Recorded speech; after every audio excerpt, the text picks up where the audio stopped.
So in the Middle Ages, the Catholic Church dominated. They suppressed science, they enforced a worldview, and punished anyone who didn't believe. Heresy and blasphemy were punished severely, often with execution. Most people couldn't read, and only priests could actually read the Bible. Geocentrism, the Earth being the centre of the solar system, was the accepted worldview, and you couldn't question it. They even punished Galileo for doing so. God was also the justification for royalty, as there was seen to be a God-given right to rule. And if you criticised the king, you were seen to be criticising God directly. Then came the Enlightenment, which was a period around the 1700s where Europe became more secular and religious power became more diminished. There was separation of church and state after the disastrous 30 Years' War. The printing press was invented, which removed the church's power over information and books. Society went back to philosophy and science, which had been suppressed for many years. After this period, there was societal and technological advancement, which led us to today. But that's not the end of the story. Atheism and philosophy and science also led to the 20th century, which had some of the worst atrocities in human history. Nazi Germany and Soviet Union being prime examples. These were murderous, dictatorial regimes. The Soviet Union was purely atheist and banned religion outright, whereas in Germany religion wasn't banned because it wasn't critical to state ideology. How could philosophy, science and atheism lead us to such catastrophic results? Religion led us to dictatorship, theocracy. But so did atheism. So where do we go now? To find the cause of this problem, we need to analyse all three ideologies and see where the similarities are. Medieval Christianity. Did it have free speech? No. Did it punish criticism? Yes, often with death. Did it force belief? Yes, heresy was punished.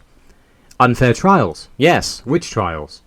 Controlled information? Yes, only some could read the Bible, and most couldn't read and write. Fascism. Did it have free speech? No.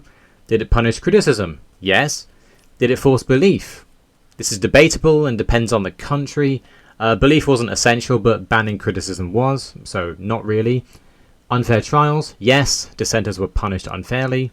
Controlled information? Yes, there was state propaganda. And communism was almost identical, except they did enforce belief. You had to believe in communism. Are you seeing a pattern yet?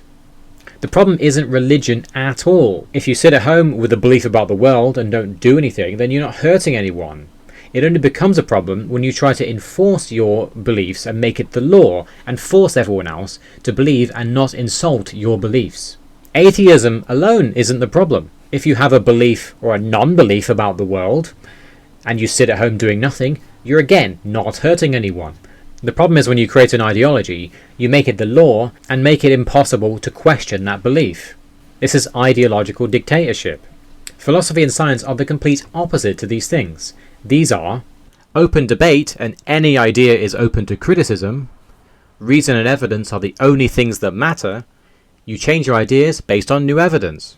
Communism and fascism have absolutely nothing to do with philosophy and science. There was no open debate, and you couldn't criticize these ideas.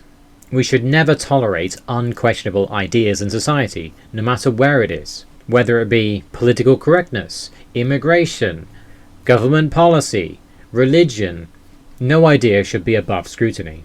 We should be able to challenge any idea without fear of societal or political punishment. The main problem in history has always been when someone tried to force their beliefs on everyone else. But it's a good thing we've learnt our lesson, and we don't punish people for saying the wrong thing these days. Or have we learnt our lesson?